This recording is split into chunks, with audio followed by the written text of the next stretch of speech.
마가복음 10장 46절에서 52절까지 말씀, 우리 함께 일어나셔서 하나님 말씀 듣도록 하겠습니다. 제가 하나님 말씀을 봉독하겠습니다. 하나님 말씀에 귀를 기울이십시오. 그들이 여리고에 이르렀더니 예수께서 제자들과 허다한 무리와 함께 여리고에서 나가실 때에 디메오의 아들인 맹인 거지 바디메오가 길가에 앉았다가 나사렛 예수시란 말을 듣고 소리질러 이르되 다윗의 자손 예수여 나를 불쌍히 여기소서 하거늘 많은 사람이 꾸짖어 잠잠하라 하되 그가 더욱 크게 소리를 질러 이르되 다윗의 자손이여 나를 불쌍히 여기소서 하는지라. 예수께서 머물러 서서 그를 부르라 하시니 그들이 그 맹인을 부르며 이르되 안심하고 일어나라 그가 너를 부르신다 하매 맹인이 겉옷을 내버리고 뛰어 일어나 예수께 나아오거늘 예수께서 말씀하여 이르시되 내게 무엇을 하여 주기를 원하느냐. 맹인이 이르되 선생님이여 보기를 원하나이다. 예수께서 이르시되 가라 내 믿음이 너를 구원하였느니라 하시니 그가 곧 보게 되어 예수를 길에서 따르니라. 아멘. 이것은 하나님 말씀입니다. 하나님께서 오늘 이 말씀을 통해서 우리에게 은혜 베풀어 주시기를 원합니다. 어느덧 길 이야기가 막바지에 이르렀습니다. 여기 빌립보 가이사랴 안 나오죠? 예, 여기 빌립보 가이사랴 저 위에부터 이제 갈릴리 지역에 가셨다가 요단강 건너편으로 갔다가 이제 오늘 여기 여리고 맹인을 고쳐주신 여리고로 오셨습니다. 여리고에서 예루살렘까지는 19km 정도 거리가 된다고 합니다. 그러니까 그 어제 어떻게 하면 이 일을 할 수 있을까 지도를 좀 찾아봤더니 대구시청에서 경산시청까지 그 정도 거리. 그러니까 걸으면 안 쉬고 걸으면 한 5시간이면은 갈 수 있는 그 정말 그때는 자전거가 있었을까요? 좀 빌려주시면 조금 더 빨리 갈 수 있었겠네요, 그죠? 아무튼 그 정도 거리입니다. 그러니까 이제 정말 얼마 안 남은 거예요. 여리고는 출애굽 백성이 이 약속의 땅을 점령하라고 하신 그 주님의 명령을 따라서 점령했던 첫 번째 도시지요. 그리고 그것이 교두보가 되어서 이 하나님이 약속하신 이 땅을 점령하게 되는 그런 곳입니다. 백성들에게 성 주변을 돌아라. 6일 동안 하루에 한 번씩, 그리고 마지막 날은 7번을 돌아라. 그리고 나팔 불고 소리를 지를 때 그 성이 무너졌던 그 이야기 여러분들 알고 계시리라 생각이 듭니다. 하나님에 대한 믿음으로 순종을 했더니 그 성을 정복하게 되는 그것을 우리가 보았습니다. 예수, 여호수아 사실은 같은 이름입니다. 예슈아, 여슈아 같은 이름이거든요. 여호수아는 여리고를 정복했었습니다. 예수님은 이 질병과 사악한 무리의 억압으로 무장하고 있는 이 여리고를 어떻게 하실까요?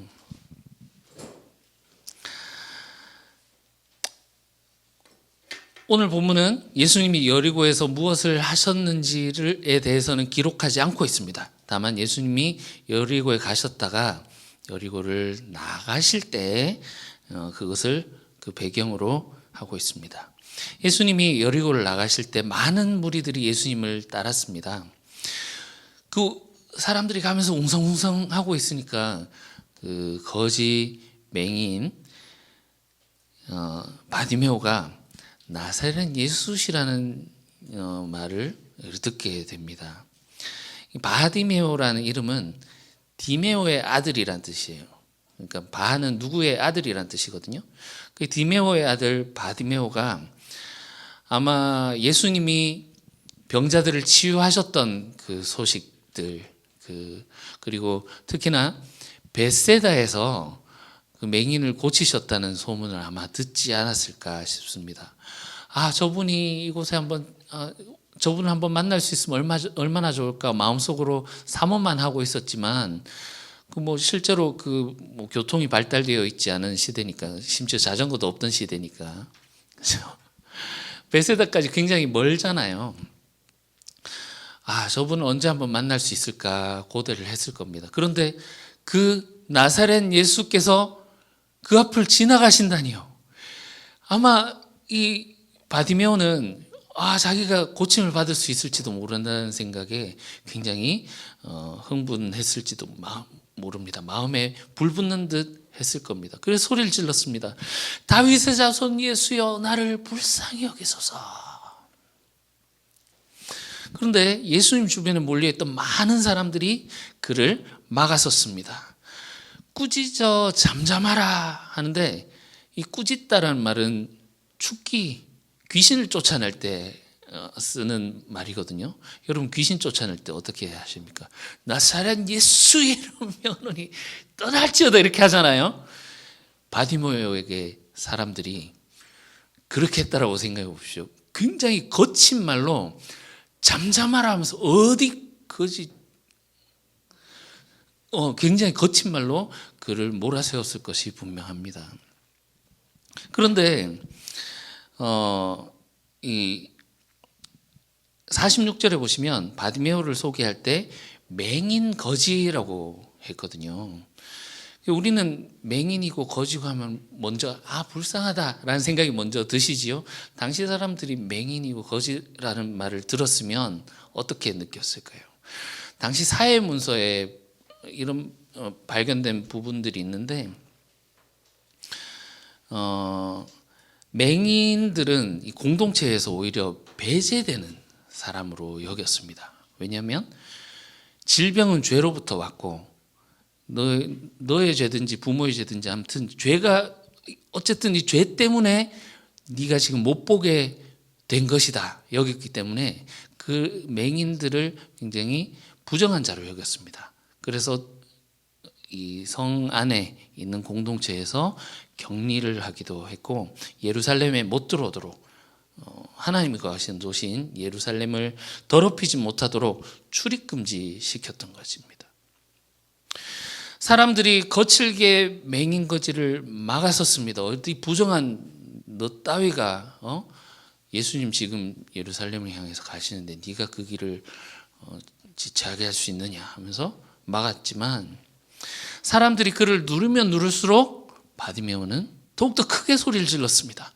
다윗의 자손이여, 나를 불쌍히 여기소서. 예수님의 걸음이 멈추시고 그를 불러오라 말씀하십니다. 소리를 쳐야 할 정도로 정말 그 여리고 성벽처럼 두껍게 사람들이 예수님을 둘러싸고 있는 그 무리들이 열리고 길이 열린 것이지요. 안심하고 일어나라, 그가 너를 부르신다 하면서 사람들이 얘기를 하자 맹인이 겉옷을 던져버리고, 벗어 던진 게 아니라 그냥 버려버리고 예수님께로 달려갔습니다. 사실상 이 겉옷은 이 맹인 그리고 이 거지에게 있어서 전부입니다. 그 추운 팔레스타인 지방에서 노숙을 할 수도 있었겠죠. 그렇게 되면 이것을 이제 침낭 삼아서 겉옷을 덮기도 하고, 또 이제 구걸할 때 겉옷을 이렇게 펴놓고 거기다가 돈을 받습니다. 그러니까 그에게 있어서 이 겉옷이란 것은 전 재산 전부입니다. 근데 이것이 중요한 게 아니란 거죠. 지금 이게 중요하냐고 내팽개 쳐버리고 예수님께로 뛰쳐나갑니다. 눈이 보이지 않아서 불편했을 텐데도 예수님이 너를 부르신다 하는 그 말씀에 당장 일어나서 달려갔습니다. 예수님이 그를 앞에 두고 물으셨습니다. 무엇을 하여 주기를 원하느냐? 어디서 많이 본 질문이지 않습니까? 바로 앞에서 야고보와 요한에게 하셨던 동일한 질문입니다. 그때 예수님의 수제자라고 하던 야고보와 요한은 주께서 영광 중에 오르실 때 하나는 우편에 하나는 좌편에 앉게 해주십시오 이렇게 대답을 했었죠. 그것과 대조되는 같은 질문에 대조되는 바디메오의 대답. 바디메오는 무엇을 구하고 있습니까? 선생님, 보기를 원합니다 라고 합니다. 이것은 의술이 없었던 시대에 맹인이 개인적인 그 소망, 눈뜨기를 원한다라는 그런 열망으로 가득 찬 맹인이 구했던 간구의 이상의 것을 보여줍니다.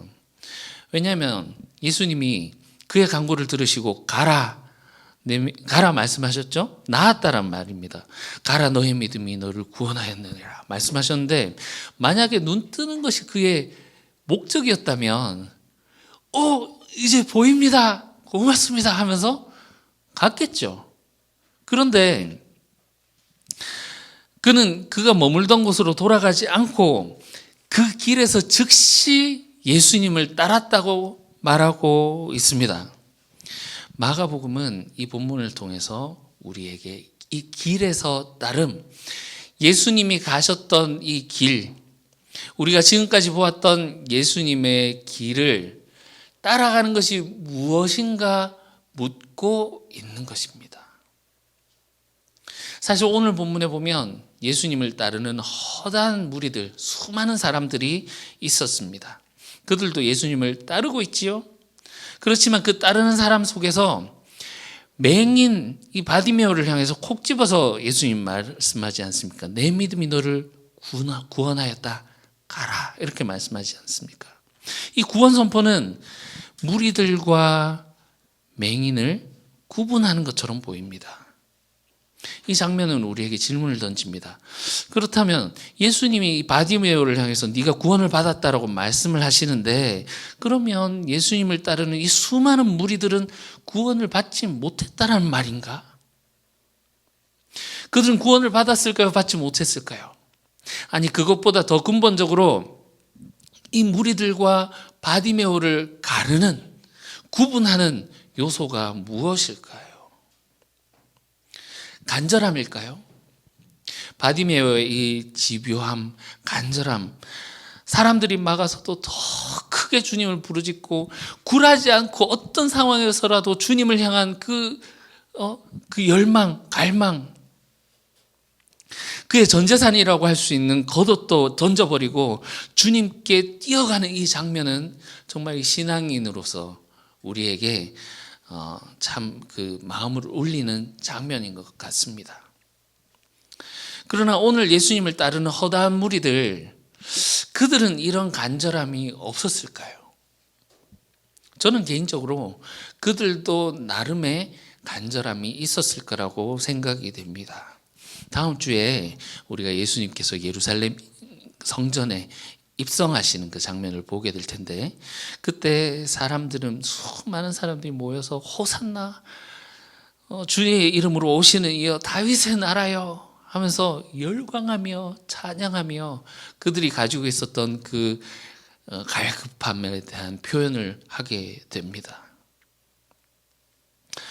그리스 로마 제국에 압제되어 있던 그들이, 그러니까 바벨론의 압제로부터 이어져 오던 이 제국의 압제, 그것으로부터 풀려나올 기미를 보이지 않았던 그들, 하나님의 그 구원을 구하는 그들이 하나님께서 구원해 주실 그날을 얼마나 기대하고 고대하며 소망하며 간절하게 기도를 했겠습니까? 이 간절함이 분명 중요한 요소임에는 분명합니다. 그러나 우리가 간절함에만 초점을 맞추면 무엇인가를 놓치게 됩니다. 호산나 찬양하며 그렇게 열광했던 많은 사람들은 그 갈급함을, 간절함을 가지고 있었지만 결국 그 사람들은 예수님이 자신들의 그 간절함을 채워주지 못하자, 자신들의 갈급함을 채워주지 못하자 오히려 예수를 죽이라고 하는 입장으로 돌변하게 되는 것이지요. 예수님 옆에 둘러싸고 있는 수많은 사람들을 한번 상상해 보면 좋겠습니다. 얼마나 많은 사람들이 있었을까요? 예수님의 앞과 뒤와 한번 감히 한 번이라도 만져보고자 하는 사람들과 그 수많은 인파들. 바디메오가 크게 소리를 질러야 예수님이 들으실 수 있을 정도니 얼마나 많은 사람들이 모였을까요? 오늘날에도 많은 사람들이 하나님을 따르고 있습니다. 얼마나 많은 교회들이 있고 교인들이 있습니까? 요즘은 코로나 때문에 우리가 집회에 참석하지 못하지만 그 수많은 사람들이 모이는 집회에 여러분들 가보신 적이 있으리라 생각이 듭니다. 거기에서 군중이 함께 막 찬양할 때 그 군중의 찬양 속에서 뭔가 울컥하는 뜨거움이 가슴 안에서 막 올라오는 것을 여러분 경험해 보셨으리라고 생각됩니다. 그런 상황 속에서 정말 하나님이 이 사람들을 얼마나 사랑하실까, 이런 하나님의 사랑도 생각을 해본 적이 있습니다. 그러나 오늘 이 장면은, 오늘 본문은 그런 장면에 물음표를 던집니다. 정말 하나님은 이런 무리의 따름을 기뻐하고 계시는 것일까? 정말 하나님이 그런 무리의 찬양과 그런 무리의 이런 따르고 있다라고 하는 것들, 이것을 기뻐하실까?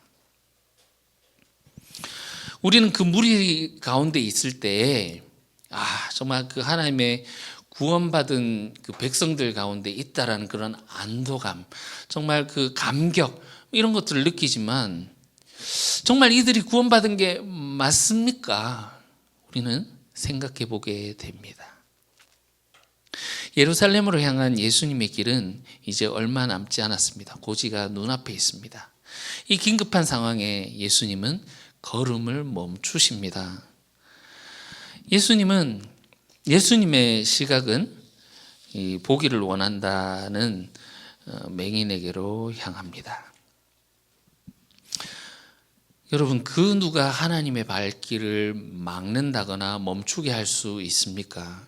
그런데 거지, 이 맹인의 부르짖음이 그 걸음을 멈추게 합니다. 여러분, 하나님의 관심은 전적으로 하나님을 의지하는 사람을 향합니다.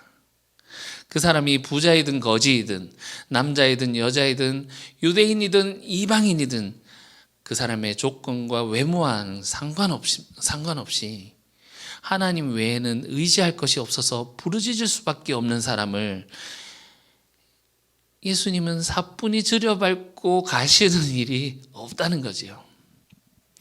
그렇다고 해서 예수님이 이 많은 무리들을 부정하신 것은 아닙니다. 많은 사람들이 예수님을 따르고 있는데 이 사람들은 중립적입니다. 이 사람들은 나중에 돌변해서 예수님을 죽이려고 하는 그런 사람이 될 수도 있고, 바디메오처럼 진짜로 주님을 따르게 되는 사람들이 될 수도 있는 사람들입니다.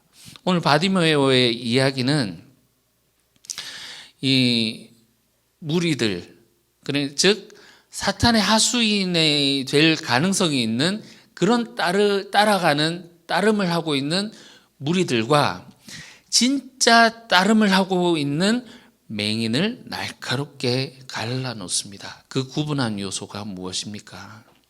그것은 그의 강구에서 드러났듯이 보는 것, 볼 수 있는 시각입니다.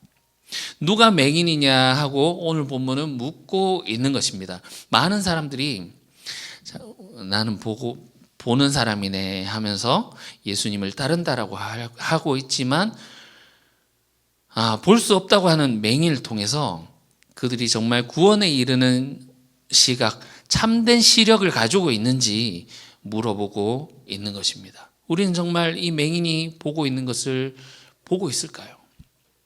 바디메오가 곧 보게 되어 길에서 예수를 따랐다라고 나오는데, 그럼 바디메오는 무엇을 본 것일까요?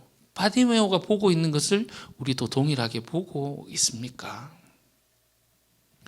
오늘 이야기는 길 이야기의 끝부분에 나오는 이야기입니다. 길 이야기는 맹인이 눈 뜨는 이야기로 감싸져 있습니다. 시작에서는 벳세다 맹인이 눈을 뜨고, 여기 마지막은 여리고 맹인이 눈을 뜹니다.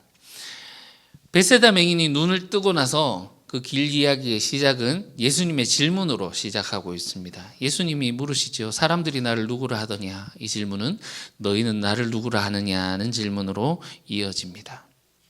여기 앞뒤에 맹인들이 본다라고 하는 것은 예수님이 누구신지를 온전히 알아보는 그 시각을 말하는 것입니다. 예수님과 함께 처음부터 갈릴리 사역부터 쭉 함께 했던 제자들, 이 제자들이 예수님과 함께 그 오랜 시간을 함께 했음에도 불구하고 이 갈릴리 사역이 마무리 지을 때 제자들의 상태가 어땠는지 여러분 기억하시죠? 예수님이 책망하시지 않습니까? 너희는 어찌하여 보아도 보지 못하고 들어도 듣지 못하냐? 눈 이렇게 떠 있는 게 가죽이 부족해가지고 띄어놓은 거냐? 예수님, 귀 액세서리도 달고 있는 예수님 물으시는 거 아닙니까? 그런 보지 못하고 듣지 못하는 그런 상태에 있는 이 제자들, 이 맹인은 이 제자들을 이제 상징하고 있는 것이지요. 주님이 제발 내가 누군지, 내가 무엇을 하러 왔는지 보라고 이 보지 못하고 듣지 못하는 제자들의 눈을 띄워주는 이야기가 바로 이 길 이야기다라는 것입니다. 여기 길 이야기에서는 귀신 들린 아이를 치유하셨던 그 이적을 빼면 양옆에 맹인 이적과 함께 이것만 빼놓고 보면 그 갈릴리에서 큰 기적을 행하시던 그런 예수님의 모습은 볼 수가 없습니다. 갈릴리 파트에서는 병자들이 예수님 앞에 나오기만 하면 다 나와버렸잖아요. 나병 환자, 중풍병 환자, 혈루증 앓았던 여인, 심지어 죽었던 사람도 살아나게 되지 않습니까?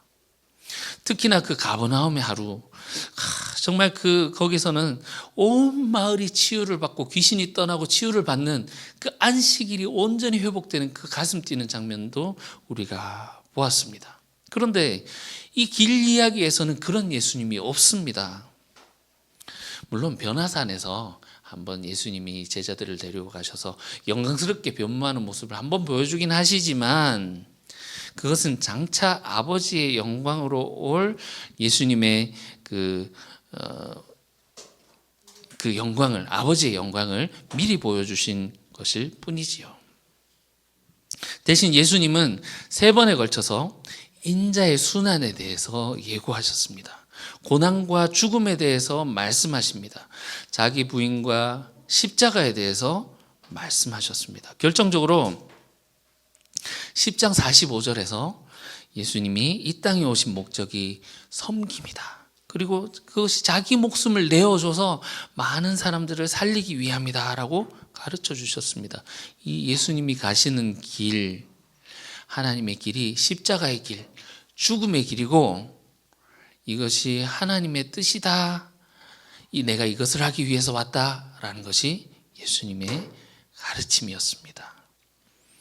우리 인간적인 눈으로 볼 때 여러분 이해가 가십니까? 하나님 아들이 와서 이 땅을 승리하러 하나님의 길을 간다고 하는데 죽음의 길을 간다니요.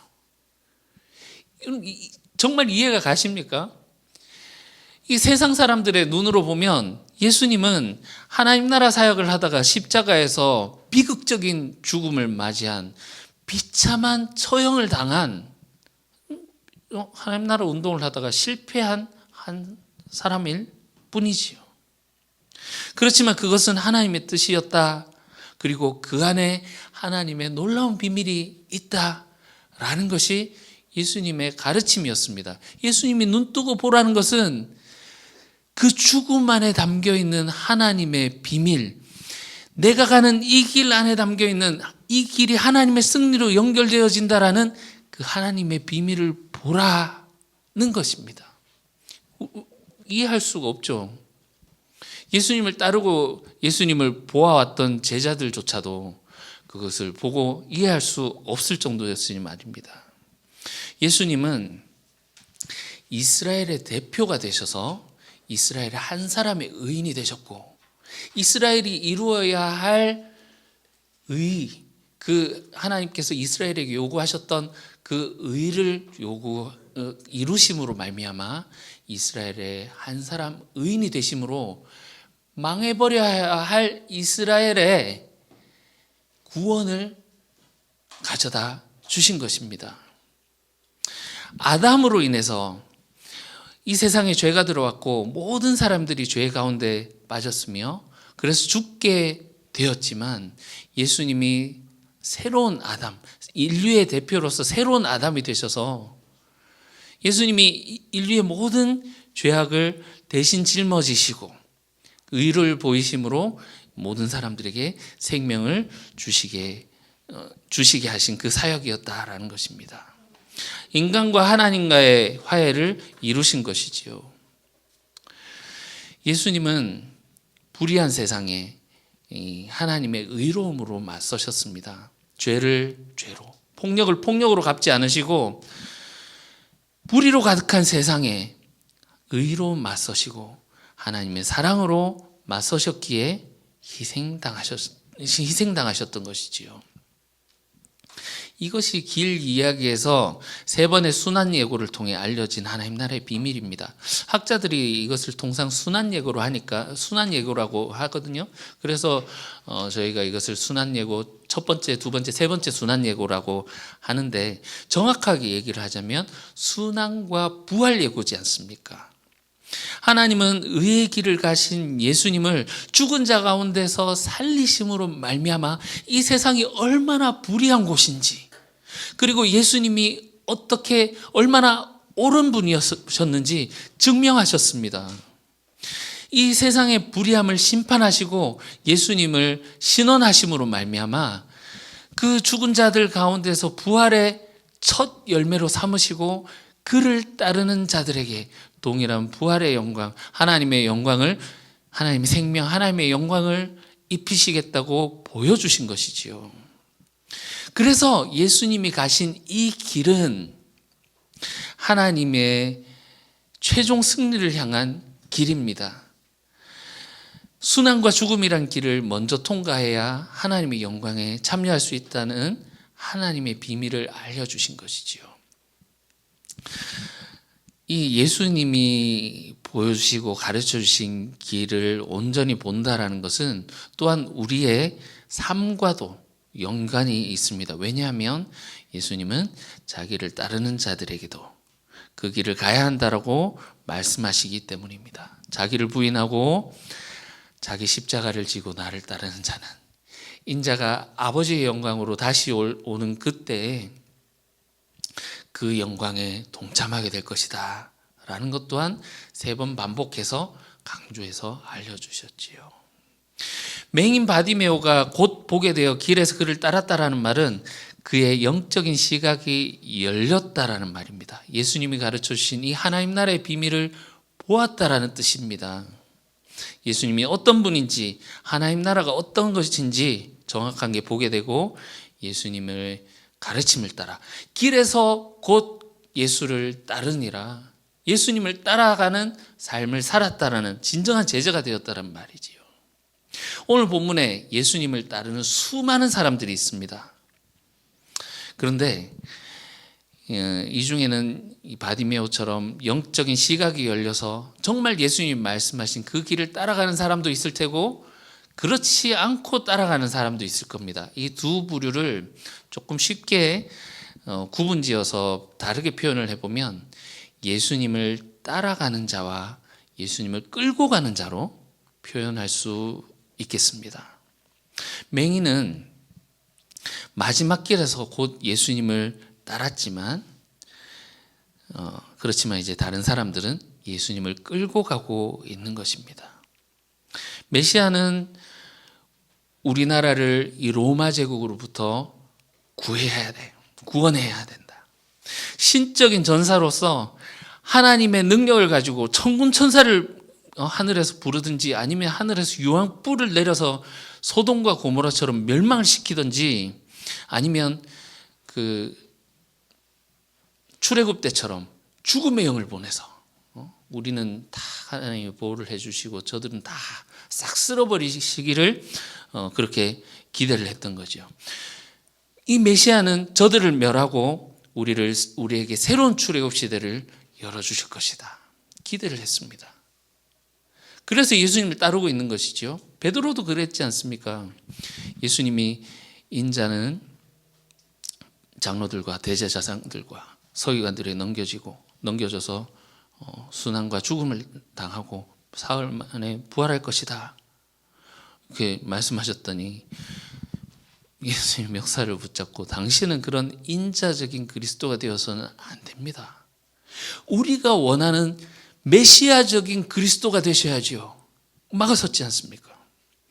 12제자들은 누가 크냐 싸우고 야고보와 요한은 주님의 영광 중에 높은 자리를 주십시오 하고 다른 제자들은 눈을 흘기고 이러고 있었지 않습니까?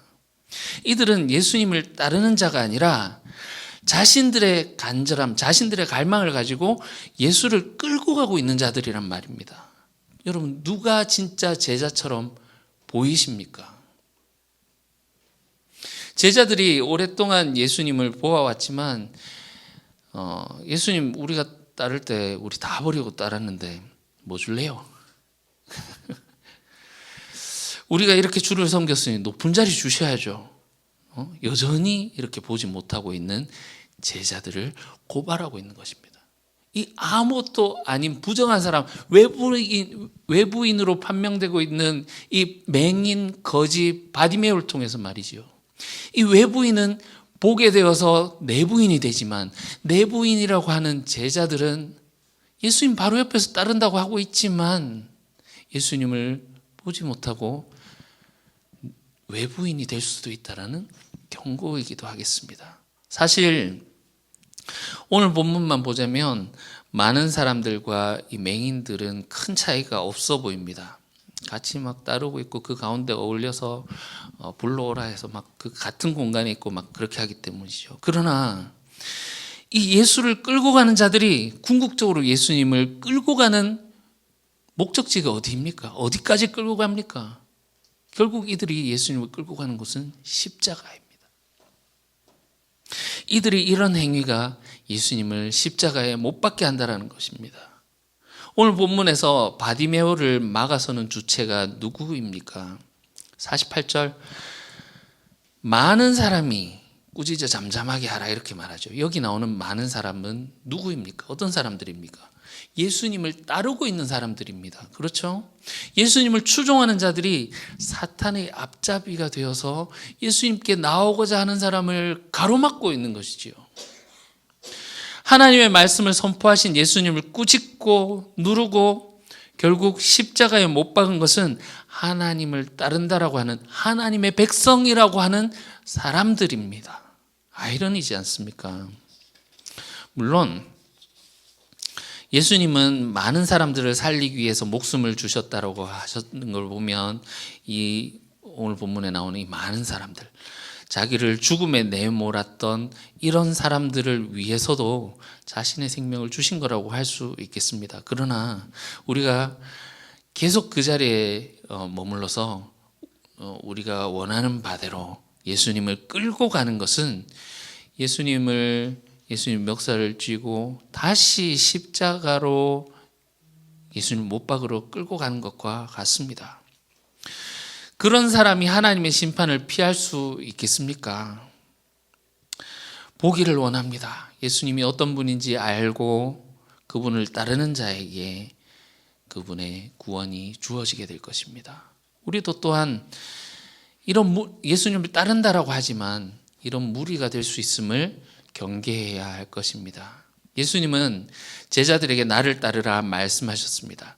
영적인 눈이 열려서 예수님이 어떤 분인지 어떤 일을 하셨는지 온전히 알고 예수님과 같은 삶을 살아야 된다, 같은 길을 가야 된다 하는 말씀입니다. 오늘 본문은 예수님을 따르는 자가 어떻게 하나님 나라를 결실하는지 잘 보여줍니다. 46절에 맹인거지 바디메오가 어디에 앉았다고 하고 있습니까? 길가에 앉아있다 이렇게 말하죠. 여러분, 씨 뿌리는 비유가 생각나지 않습니까? 길가 어떤 밭입니까? 씨가 떨어지자마자 사탄이 그 씨를 물어가는 그런 밭이지 않습니까? 오늘 맹인 거지 이 바디메오가 예수님의 말씀을 듣지만 그 말씀을 결실하지 못하도록 빼앗아 가려고 하는 그 사탄을 대신해서 많은 사람들이 그 말씀을 빼앗아 가는 그런 장면을 우리가 볼 수 있습니다. 박해가 암시되어 있는 것입니다. 그런 의미에서 돌밭이라고도 할 수 있겠습니다. 그 박해 속에서도 바디메오는 다윗의 자손 예수여 나를 불쌍히 여기소서 소리칩니다. 이 장면은 마치 마가 공동체 시대의 그 사람들의 그 박해 속에서도 다윗의 자손 예수여 하는 말은 그 왕이시고 메시아이신 예수님을 부르는 것이지 않습니까? 그 목숨의 위기 속에서도 주님을 찾는 이 박해가 심해지면 아무리 심해져도 그들의 목소리는 더욱더 크게 울려 퍼져 나오는 그들의 시대적인 상황을 반영하고 있는 건지도 모르겠습니다. 부자는 이 주님의 말씀을 들었을 때 근심하며 돌아갔죠. 재물 때문에. 가시덤 부리지 않습니까? 그렇지만 이 바디메오는 자신의 전 재산인 이 겉옷을 과감히 던져버리고 예수님을 따랐습니다. 예수님의 말씀을 듣고 순종하는 이 믿음 속에서 그를 통해 하나님 나라가 결실하게 되는 것을 이 장면에서 우리는 보게 됩니다. 결국 예수님이 그래서 말씀하시지 않습니까? 내 믿음이 너를 구원하였다. 여기 그를 부르라 49절에 예수님이 그를 부르라 하시니 그 사람들이 말하죠. 안심하고 일어나라. 그가 너를 부르신 다음에 이제 그 마가 공동체에서 이 박해 가운데 신앙을 지키다가 순교했던 사람들, 그들을 주님이 일으키시는 듯한 그런 느낌을 받지 않으십니까? 이 믿음을 지키고 예수님 말씀 때문에 예수님이 가셨던 그 동일한 길, 십자가의 길을 갔던 사람에게 주님이 약속하신 대로 그를 일으키시는 그런 모습이라고 볼 수 있겠습니다. 우리가 살면서 많은 여러 종류의 간절함들을 가지고 살아갑니다. 그러나 우리의 간절함이 이 무리의 간절함이 되어서는 안 될 것입니다. 그래서 예수님을 잡아 이끌어가는 그런 간절함이 되어서는 안 될 것입니다. 바디메오의 간절함을 우리가 가져야 되지 않겠습니까? 주님 보기를 원합니다. 예수님이 어떤 분인지 진정으로 보고 싶습니다 하는 이 간절함, 하나님 나라를 결실하는 이 간절함, 믿음이 정말 우리 안에는 있습니까? 박해 속에서도 다윗의 아들 예수여 나를 불쌍히 여기소서 외칠 수 있는 것은 주님이 어떤 분인지 온전히 보기 때문에 그렇게 외칠 수 있는 것입니다. 그 주님을 볼 수 있는 시력, 구원받을 수 있는 시력, 믿음의 시력 때문일 것입니다. 우리 자신에게 소망이 없음을 알고 우리는 할 수 없지만 하실 수 있는 그 하나님을 신뢰하는 것, 그래서 그분을 믿음으로 그분의 길을 예수님과 같이 한 발 한 발 나아가는 것, 그 믿음을 가질 수 있는 우리가 될 수 있으면 좋겠습니다. 무리들의 간절함은 예수님을 십자가로 끌고 갔지만 오히려 맹인의 간절함은 예수님의 발길을 멈춰 세웠습니다. 예수님은 그의 간구를 들으시고 말씀하십니다. 가라, 내 믿음이 너를 구원하였다. 주님의 이 말을 듣게 되는 저와 여러분들이 되시기를 주님의 이름으로 축원합니다. 기도하겠습니다. 우리는 본다고 하지만 여전히 우리의 눈에는 비늘이 덮여 있는 것은 아닌지 모르겠습니다. 주님, 보기를 원합니다. 우리가 세상의 자녀로 살아가게 내버려 두지 마시옵소서. 걸음을 멈추시고 서서 비천한 저희의 기도를 들어주시옵소서.